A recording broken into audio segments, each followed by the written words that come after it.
share my screen if it lets me. Okay. Looks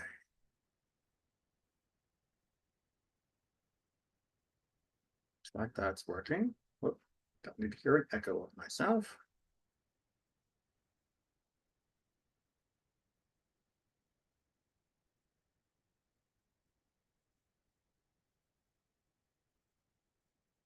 There we are.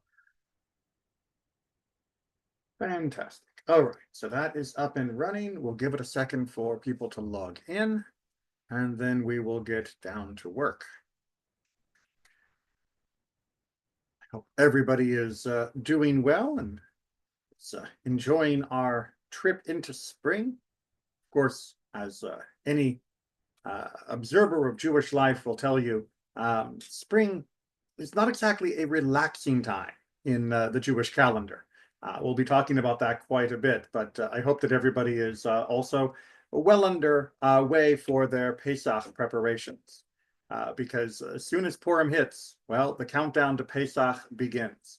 So I hope that everybody has made the arrangements they need to make, checked out the local stores that stock Passover supplies. If you're looking for something and can't find it, let me know, and I'll give you some recommendations of places locally where things have been available.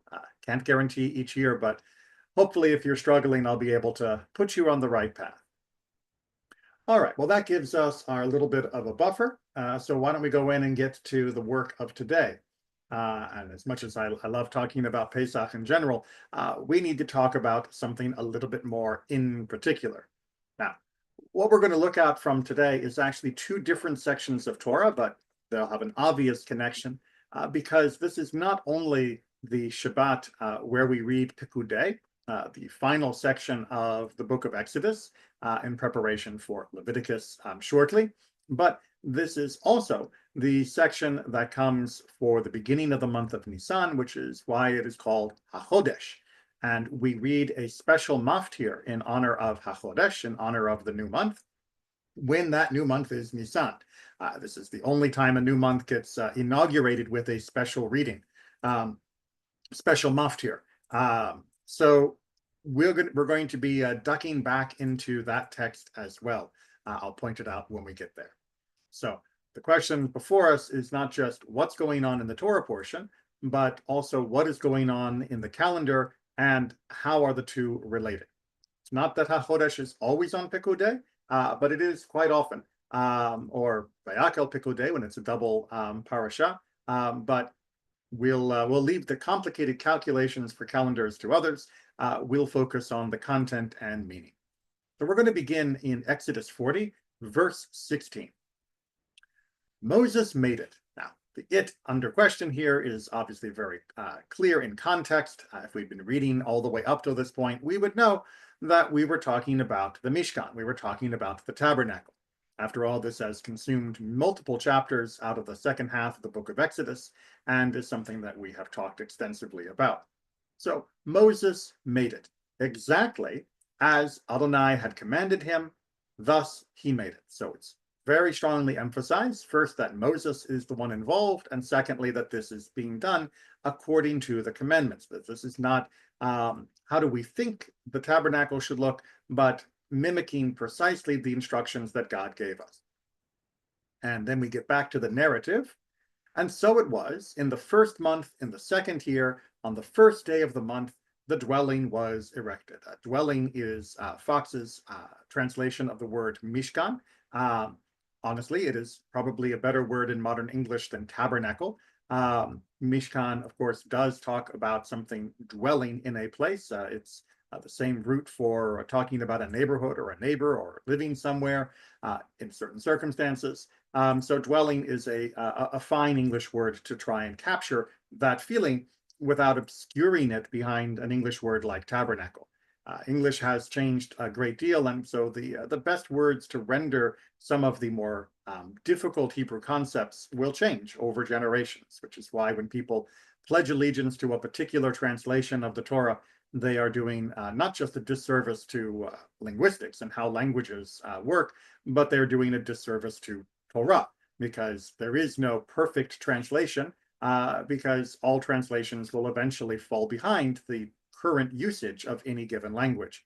Even if Hebrew is immutable, that does not mean the language that we're translating it into is immutable. But enough of linguistics. On the first month, on the first month, on the second year. All right, so what are we talking about here? Well, for those of you that have read the Torah extensively, you may know, whether you enjoy it or not when reaching those sections, that the Torah doesn't use names for the Hebrew months. We may call a month Nisan or Tishrei or Iyar, but those names are actually post-biblical. Those names were not used, certainly in the Torah, and by and large were not used throughout the rest of Tanakh either. Those names were adapted from Babylonian terminology because it was deemed nice to have names for the months rather than just numbers, because that's what we have here. There is a first month, a second month, a third month, and so on and so forth. The months are not named, they are simply numbered. Now, you might be asking yourself, well, what's the first month? And if you were in a full English mode, you might be thinking January. You'd be wrong, because the Hebrew months are, of course, lunar months, and the Gregorian calendar, which begins with January, is a solar calendar system, and therefore the months do not align, which is why Passover appears to come at a different time every year. You might also be thinking Tishrei, Tishrei being the month of Rosh Hashanah, which we often call the New Year. However, biblically speaking, the first month is always indicating the month of Nisan, the month that is about to begin and the month in which Passover happens, which will also then help us understand, and we'll look at some commentary to reinforce this, that when we're talking about the year, the second year, that we are talking about the second year from Yetziat Mitzrayim, from the Exodus from Egypt. So we're now narrowing it down. We're in the month of Nisan. We're on the first day of that month, and it is the second year since we left the land of Egypt. Okay, what happens? Moshe erected the dwelling. He put up its sockets. He placed its boards. He put up its bars. He erected its columns. And it's always a little bit tricky to capture this, but there are verb, object, verb, object, verb, object, and of course the pronoun he is implied because of the nature of Hebrew grammar. We don't have to always include a separate pronoun because the verbs are very often formulated, conjugated according to a particular pronoun, so it's known. He, of course, is referring to Moses. He spread out the tent over the dwelling, and he placed the cover of the tent over it, above, as Adonai had commanded Moshe. So if you look up good pictures of the Mishkan, and there are unfortunately many bad ones, but you'll see that the Mishkan itself is sort of a rectangular, almost like a cargo container shape.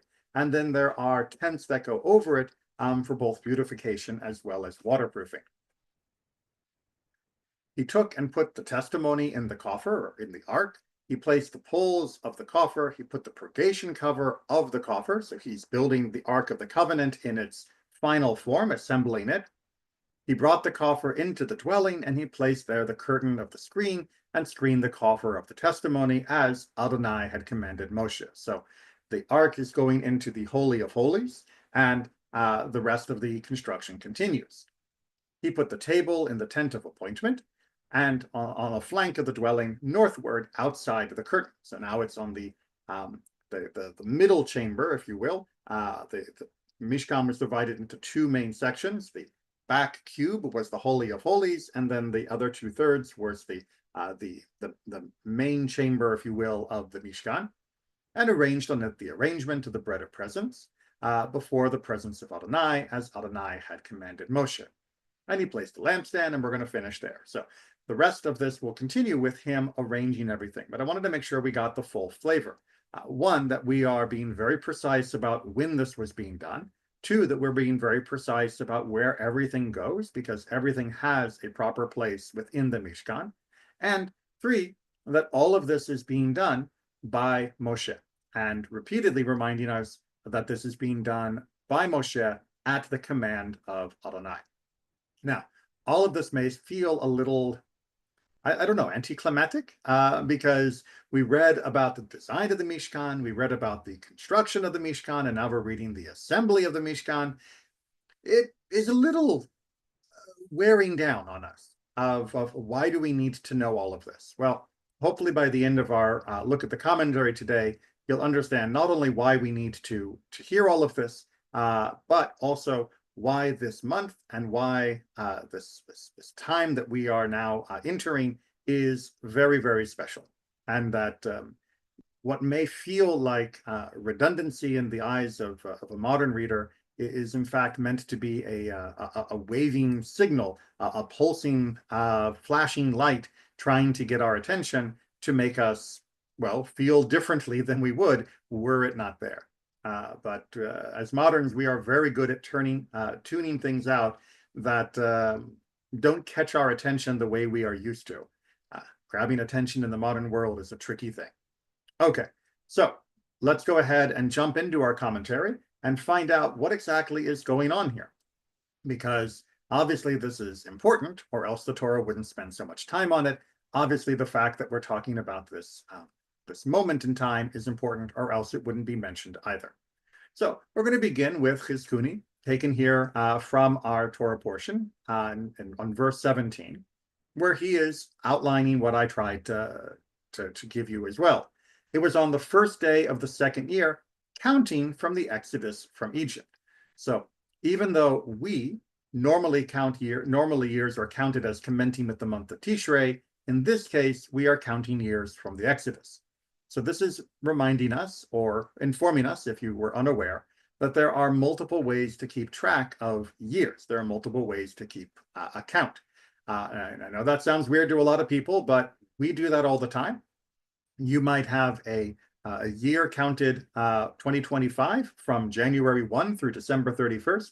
You might also have a year such as sophomore, where somebody is in high school, and that's going to be counting from sometime here in Florida, sometime in August, all the way through sometime in May. And that is a whole year. And then you go to the next year, and you'd count how many years you'd been in high school, not from January, but you'd count them from that August start time. And then likewise, we also have years that we each count from our own birthdays. And so we count years in multiple ways, all the way in the modern world as well. Don't be surprised that we do that as well in Judaism. And yes, we count the totality of the years of all of creation from Tishrei to Tishrei, Rosh Hashanah to Rosh Hashanah. But the Bible is very often, in the Torah in particular, counting from the years of Exodus, because that is obviously a critical moment, a birthday, if you will, for the nation of Israel. So we are counting here from this first month of the year, which is Nisan, which is commemorating the Exodus. That is our benchmark. Now, we are going to be reminded that this first month of this year is in fact something that was already indicated earlier. And this is a selection taken from our Maftir reading for HaChodesh, all the way back in Exodus 12. This month shall mark for you the beginning of the months. Ta-da! We are commanded to have Nisan be the first month when we are counting the cycle of our holidays, when we are going through that yearly cycle. It shall be the first month of the year for you. So we are told all the way back in Exodus 12, when we are preparing for the Exodus and preparing for our first Pesach, that this month, the month of the holiday of Pesach, the month we now call Nisan, will be first month, will be the month number one in our calendar. Now, why is that important? Well, let's take a look at some commentary to try and figure that out. So we're going to look first at Sforno on the Exodus 12 reading, who is going to emphasize something. It's called HaChodesh, right? This month, Hazeh. This month, Lachem Rosh Chodashim. This month for you will be the first of the months. So what does he want to emphasize here? Well, from now on, these months, meaning this particular time, will be yours. That lachem is really standing out to him. That is to say, because you are at this moment having this as your first month, you should understand that you will be able to do with as you like, meaning establish your own calendar. What is that contrasted with? In the days of your enslavement, you had no control over your days at all. You were always at the beck and call of your others, of the masters who were the owners of the slaves. Therefore, this month of Nisan, this month of the Exodus, will be your first month for the months of the year, because in it began your reality of choice. So Sforno is driving home this notion that it isn't just we have a calendar, but the fact that we have a calendar, that it is our calendar, is something that should be reminding us every time we look at it, that we only have this calendar because we were able to be freed from our slavery in the land of Egypt. That it was precisely because we were taken out by God that we now have the freedom to be able to have our own calendar and not simply be at the beck and call of others. So every time we celebrate this calendar in and of itself, let alone the holiday of Pesach, but even just the calendar itself, we should be recognizing the reality of our freedom. So if for only that reason, HaChodesh, this Shabbat celebration of the beginning of the month of Nisan, would be profound and a wonderful thing to remind ourselves of. But of course, we would only be 17 minutes into our class and we wouldn't have anything else to learn, and we've got more to learn. So stick around and we'll come up with other reasons why this month and this time and this season can fill us with many other feelings, emotions, wonder, and insights into life. So let's continue with Mei HaShiloach. Mei HaShiloach is one of the great Hasidic masters, and he has this to say about the topic. The power of the month will be for you. Again, he is taking it not just as we have freedom, but that in this moment of the month, we also have a certain opportunity that you should be able to renew yourselves in Torah and in your actions. That this is something that is meant to give us this resurgence, this reawakening within us, this renewal of opportunity with our relationship with Torah and our relationship to our deeds. And that is very fitting, of course, that it comes, as always, at springtime. The Holy One of the blessed name gives to the children of Israel this power, that this is a gift. And sometimes it's one that we take for granted, and sometimes it's one we don't even consider. But the fact that we have an ability, we have opportunity to renew ourselves is an incredible gift. And even though it is apparent that this, that is to say, the renewal, is not organically from them, this is not a natural thing, since it is a renewal, right? It's the fact that it has to be a renewal means that this isn't something that's just going to happen. It has to be driven, if you will. The Holy One of the blessed name inscribes and seals God's self in that it is a renewal for you. Meaning that even if you think it's not possible, even if you think it's not normal, things just continue the way they are, nothing actually has the opportunity to really change and be something completely different. Nope. HaChodesh, this month, is telling us that things do not have to continue the way they are, because God is able and willing and has already promised to give us this opportunity of renewal. So as we are now approaching this month of Nisan, this month of Pesach, we have to shudder with the opportunity that we are about to launch into a new opportunity to become something different than we were. Obviously, we can draw inspiration from the fact that our ancestors, who were slaves to Pharaoh in Egypt, also didn't originally believe that there was an opportunity to be very different, and yet then Exodus happened. The Passover came, and they left, and they were suddenly free. That is the emotion Mei HaShiloach is telling us to seek.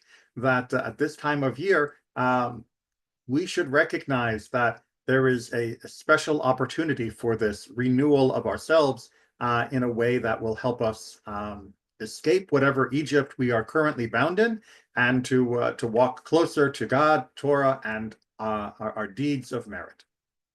All right.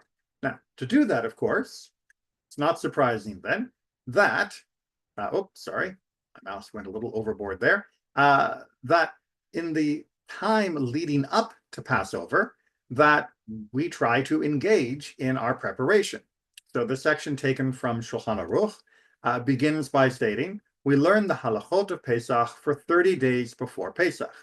That is to say, immediately after Purim finished, just a little while ago, we begin refreshing and boning up on all the things we need to remember before Passover. Issues, obviously, in the ancient world about the sacrifices, but also nowadays still about chametz and about all the things we need to do for the Seder. And as the Ramah points out, it is customary to buy wheat to give to the poor for Pesach, and whoever is residing in the city for 12 months must give for this. So he points out that, yes, we have a custom of giving either wheat directly or donations on behalf of the wheat purchase for others, so that even the poorest will be able to have matzah on Pesach, since it is a mitzvah, and since Passover itself tells us that we must reach out to those in need. And if you are a resident of the area, not merely traveling through, but an actual resident of that city, then it's no longer just customary, it is now mandatory. And mandatory in the sense that the Jewish community can knock on your door and say, pay up. This was a form of taxation in order to support the poor if you were a resident of that city. Now, in addition to our basic preparations in this month-long period, there are things that begin in earnest to change the moment the month of Nisan occurs. We do not fall in supplication throughout the entire month of Nisan. This is the passage that we recite known as Tachanun, which comes after the Amidah in the morning and afternoon services. If you are a frequenter of our minyan at TI, you'll see me leaning down in the chair with my head resting on my arm. That is the supplication that's being described here. During the month of Nisan, the entire month, both before, during, and after Pesach, we do not do that section of prayer. And let's go through the whole list and then we'll talk about why. And we do not say your righteousness on Shabbat, another section that is done during Mincha. And we do not deliver eulogies, meaning that the way in which we honor those who passed is changed. And we do not fast for communal needs. We do not establish communal fasting. And the fast of the firstborn on the eve of Passover. So this is actually an interesting wrinkle. It is something that a relative modern term or modern idea in Judaism. I mean, if you can call something almost 1,000 years old modern, but it is an exception to the no fasting rule. The Ramah adds, and we do not say Siddur Katin on Nisan, another section of our customary funerary practices. And the custom is that there are no fasts at all, even on the day that a person's parent has died. But one does fast for a bad dream. Bad dreams were considered to be mini omens, and people would try to do something to avoid the implications. And on the day before Passover itself, we do not say Mizmor LeTodah, Psalm 100, nor God full of patience, nor Lam Natzech. These are other sections of our service that are omitted on that time. This is also the case on any festival, and it is customary to eat and drink a little more on the day after the festival, which is Ichur Chag. This last section is reminding us that it was considered laudable to have additional dishes for our celebration, and to make the day after still also a celebration by continuing in that feasting rather than only on the limited time of the holiday itself. Now, all of the other limitations that we're talking here about we don't do this, we don't do that, all of the portions of our liturgy that we remove are in general there to show that this month of Nisan doesn't need additional supplication and it doesn't need additional embellishment. That this month of Nisan in and of itself is, if you will, already lit up. It's sort of like saying if you turn on the floodlights, you don't need a flashlight. Most of the rest of the year, we have these flashlights that we use, whether they be in times of mourning, or whether it is an act of supplication, or whether it is an act of fast in a response to a community need. And those flashlights are great and necessary, but the month of Nisan is flooded already with light. It is completely lit up, and therefore having a flashlight would imply that the month of Nisan itself was inadequate.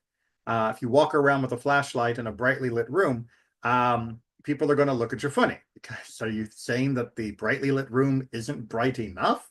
And the month of Nisan, we would never want to impugn by saying it's not bright enough. This is the month of redemption, and as such, we curtail anything which might indicate that we are feeling less than that full power of the month. All right, does that make sense? I know sometimes it's a little counterintuitive that when we are in some of these peak moments, we stop doing lesser aspects of our liturgy or customs, but it's a very common style of adapting during the month, and it's also a good reminder that sometimes less is more, to use an overused phrase. That sometimes doing more actually detracts from the specialness that we are already experiencing. So, gilding a lily, if you will. There's many different aphorisms around this, but sometimes we omit things because the moment itself is already grand by itself, and Nisan is the grandest of times in our entire calendar, and all of these changes are there to help us make that mental and spiritual shift. And of course, this helps with what Mea Shiloach said about recognizing as this potential moment of renewal and change, because if we see this month as being fundamentally different, then we will recognize that this is a window of opportunity that should not be overlooked. Okay, now with that in mind, let's come back to our discussion of the Torah portion, not just the month of Nisan itself.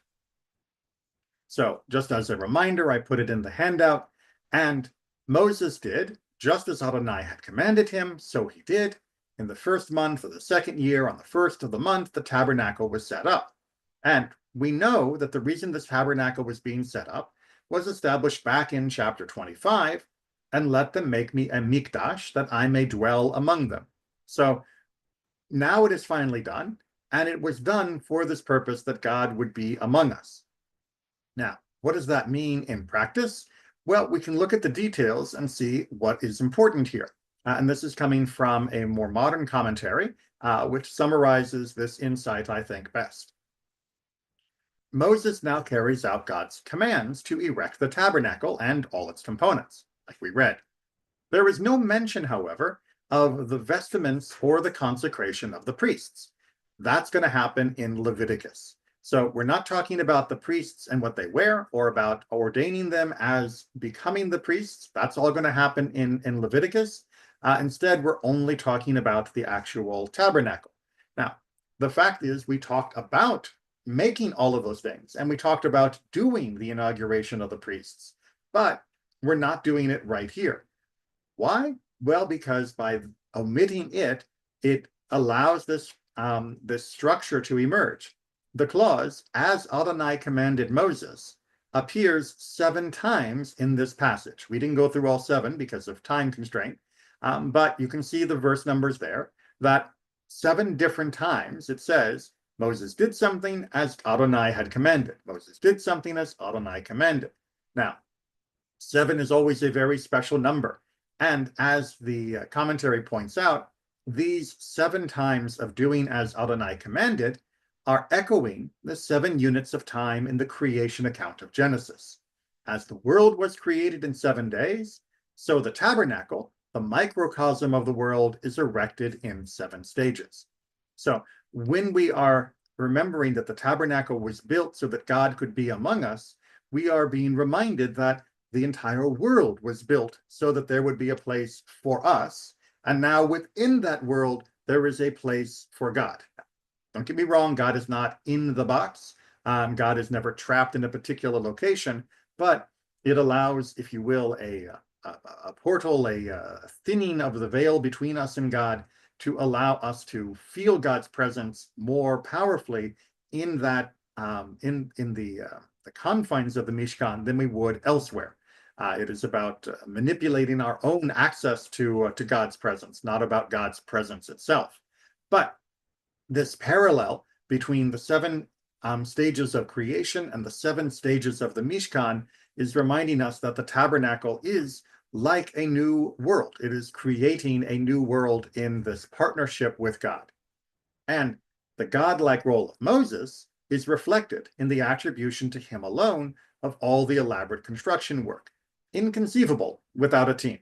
So the Torah isn't saying he didn't have help, but what the Torah is doing by emphasizing Moses did it, Moses did it, Moses did it, and not mentioning everyone else with him, is that Moses is helping to erect this tabernacle the way God erected the world, in a way to emphasize that parallel between the world and the tabernacle.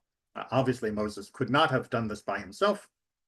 You simply cannot build a tent like this, let alone the walls around it, without having at least someone else hold the ladder. So yes, there would have been definite assistance, but the choice of the author to emphasize Moses over and over again and construct it in this sevenfold way is very indicative of this literary allusion back to creation itself. Now, lest you think that is perhaps a nice, but maybe not terribly compelling notion, well, let's take a look in the Talmud itself, because the Talmud also wants us to realize that this month, this day of the month, is not as inconsequential as you might think. This is not just, oh, they built the tabernacle. If we listen to very carefully the teachings of our sages, we'll see that this day has much more going on. So Rav Havivi from Rav Hosanna said to Rav Ashi, "Come and hear a different proof from the following verse. And it came to pass in the first month in the second year on the first day of the month that the tabernacle was erected." Our key verse back in Exodus 40. "It was taught that day," meaning the first day of the first month, "took 10 crowns," meaning it is special for 10 reasons. It was the first day of creation, which we know was a Sunday. It was the first day of the offerings brought by the princes in the construction of in the celebration of the tabernacle. It was the first day of the priesthood when they were inaugurated. It was the first day of the service in the temple. It was the first time for the descent of fire onto the altar to ignite it the first time. It was the first time that consecrated foods were eaten. It was the first time of the day of resting of the divine presence upon the Jewish people, when the Shekhinah comes into the tabernacle to symbolize God's presence. It was the first day that the Jewish people were blessed by the priests, when the priests did the Kohanic blessing. It was the first day of the prohibition to bring offerings on improvised altars. That is to say, once the tabernacle was erected, it was prohibited to offer sacrifices elsewhere. We've talked about that many years ago, that prior to the Mishkan, there was a greater permission to sacrifice wherever we felt, but then once the Mishkan was built, then it was locked into that. More or less. It's a little more complicated, but we'll leave it at that. And, of course, it was the first of the months. And from the fact that the new moon of Nisan of that year was on the first day of the week, in the previous year, it was on the fourth day of the week. Just in case you were wondering which day of the week different things happened, this is reminding us. So we can do the math and work our way back and find out that the Exodus would have been on Yom Revi'i. It would have been on the Wednesday. Well, you know how it overlaps evening, morning. Okay, so this first month, this first day of that first month is considered in our tradition to be a day of, 10 amazing firsts, all the way from the beginning of creation, all the way down to the creation of the tabernacle and so much else besides. Now, this connection between creation and the tabernacle is not accidental, and it is something that our sages wish to drive home even more strongly. So we're going to look at our last text, which is here from the book of Midbar Rabbah, one of the great Midrashic collections. that is talking about building the tabernacle and trying to help us understand this on a different level, quite literally. Another matter, Devar Acher. It's one of those great introductory lines that immediately should tell you that there are multiple teachings about a topic. Here's one of them. Erecting the tabernacle. That's our key phrase. Rabbi Shimon said, when the Holy One, blessed be he, said to Israel to erect the tabernacle, he intimated to the ministering angels that they too should craft a tabernacle. Now, just as an aside, we know that the angels do not have bodies. We know they don't actually have tools. We know that they don't build physical things. That is well established in Jewish theology. So anytime we read something that seems to be hinting that they are doing something physical, we have to just remind ourselves there isn't actually a place. They don't have dirt and they don't have wood, but instead, this is about creating a particular concept. It's about reflecting a particular idea. So follow the physical language, but understand that it is just trying to take us into another realm, not to take our physical world into that realm. So the angels are also building a Mishkan. When the one below was erected, that's ours down here on earth, the one above was erected, that is to say, the one in heaven. That is the tabernacle of the ministering angel Metatron, in which he sacrifices the souls of the righteous to atone for Israel in their days, in the days of their exile. All right, really, really complicated idea here. We're going to come back to it, but I want to finish up the parallel between tabernacle and tabernacle, tabernacle below, tabernacle above, and then we'll come back to what Metatron is doing. That is why it is written, the tabernacle, et hamishkan, as another tabernacle was erected with it. It is a common midrashic technique to say that additional usages of the word et, which doesn't have a good translation in English, I'm afraid, are indicative of some other idea that is implied by the verse. And here they are arguing that it is the other tabernacle that is being built. Likewise, as additional proof, it says, the place you fashioned for your dwelling, Lord, the sanctuary, my Lord, that your hands established. Well, that seems more like there are two different dwellings, and it seems that God is very active in the building of these two, and therefore one here and one in heaven. The Midrash understands the verse as referring to two tabernacles. The dwelling in the first part of the verse refers to the heavenly tabernacle, and the sanctuary in the second part of the verse refers to the tabernacle created in the desert. Okay, so the idea of there being two tabernacles, that what we build on earth is reflected in heaven, is a very powerful concept. Very often we feel that we are imitating heaven, if you will, but oftentimes Judaism will say that what we do is imitated above, rather than that other way around. Now, the reason for that is because Judaism believes powerfully that the deeds of humanity have significance, that we are not merely trying to copy what is above and create it an inferior way here, but that we are trying to create something with the difficulties and challenges of this world that is in many ways greater than what is created above. What is created above, what is created in the heavenly realm, well, that is created in a state of perfection without a challenge, without a choice. It is perfect simply because all is perfect. But here, what is created with struggle, with striving, with challenges, with opposition, and with all of the problems that each individual comes to bear. And so, in fact, our creation is in many ways superior. After all, if the creations of this world didn't matter more than the creations of the heavenly realm, then God would not have bothered to make this world. That this world, this earth that we live on, this universe that we are in, was created precisely because there were things that could be done here that could not be done in the other realm, that could not be done in the heavenly realm. So our existence in that measure is in fact more important than the heavenly realms themselves. So our building of a tabernacle instigated the idea that such a thing could exist and then it was made in this imitated way in the heavens above. Okay, let's get back to Metatron. What does it mean by Metatron is sacrificing the souls of the righteous to atone for Israel in the days of the exile?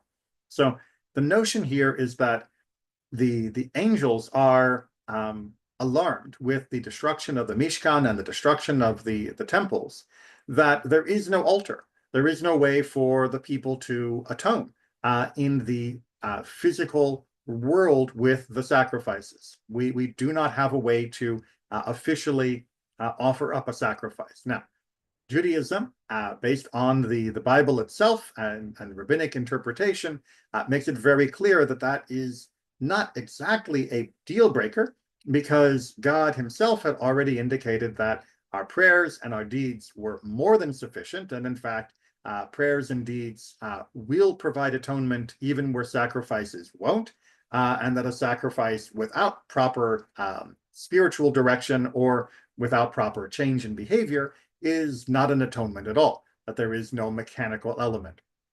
What this midrash is trying to say, however, is that even understanding that we are capable of maintaining our proper relationship with God without the Mishkan, without the altar, nonetheless, we can imagine that the angels go through a process where they will recognize that we will be in need of atonement, and that one of the ways that that atonement can be effected will be through the suffering of the righteous. That each person, if you will take their turn on the altar, and will have some of this misfortune, as we will interpret it, but in a way that ennobles us and ennobles the world. This is a very difficult concept, and one that I was hesitant to bring, but sometimes I like to stretch our understanding a little bit beyond some of the more run-of-the-mill interpretations. But this idea that there is a parallel, if you will, a connection between our life and the spiritual life of above, even while we are in this world, is, I think, a very powerful one, that we are not cut off from that world, because after all, our souls are of that world. They may be here at the moment, presumably locked within our bodies. Not the best way to do it, but for the moment, we'll take that metaphor. But that doesn't mean that they are locked away from that other world at the same time. It's hard for our brains to understand, but even as our body may occupy one particular point in space and time, our souls, which might be in this body at the moment, are also in that other world as well. And as such, we are playing our part within that Mishkan, within that tabernacle above, even if there isn't one here. So, yeah, we'll leave it at that. If I go further, it's just going to probably get more confusing. But if anybody is really confused by this and would like to talk individually, I'll be more than happy to set up a time, whether it's in person, Zoom, or phone call, or whatever you might like. But continue to study, look at this again. Maybe it will click a little bit more, and talk to me if you are fundamentally confused, because that's okay to be confused. Remember, confusion is not a crime. Confusion means you're willing to hear something you don't already understand, and that is a good thing. All right, well, we will leave it there for today, and I hope to see everybody again soon in one form or another. And in the meantime, continue with your Pesach preparation. Prepare yourself to celebrate HaChodesh this new month, and look for the opportunities that are there. This is a gift that God gave us that expands before, during, and after the holiday of Pesach itself.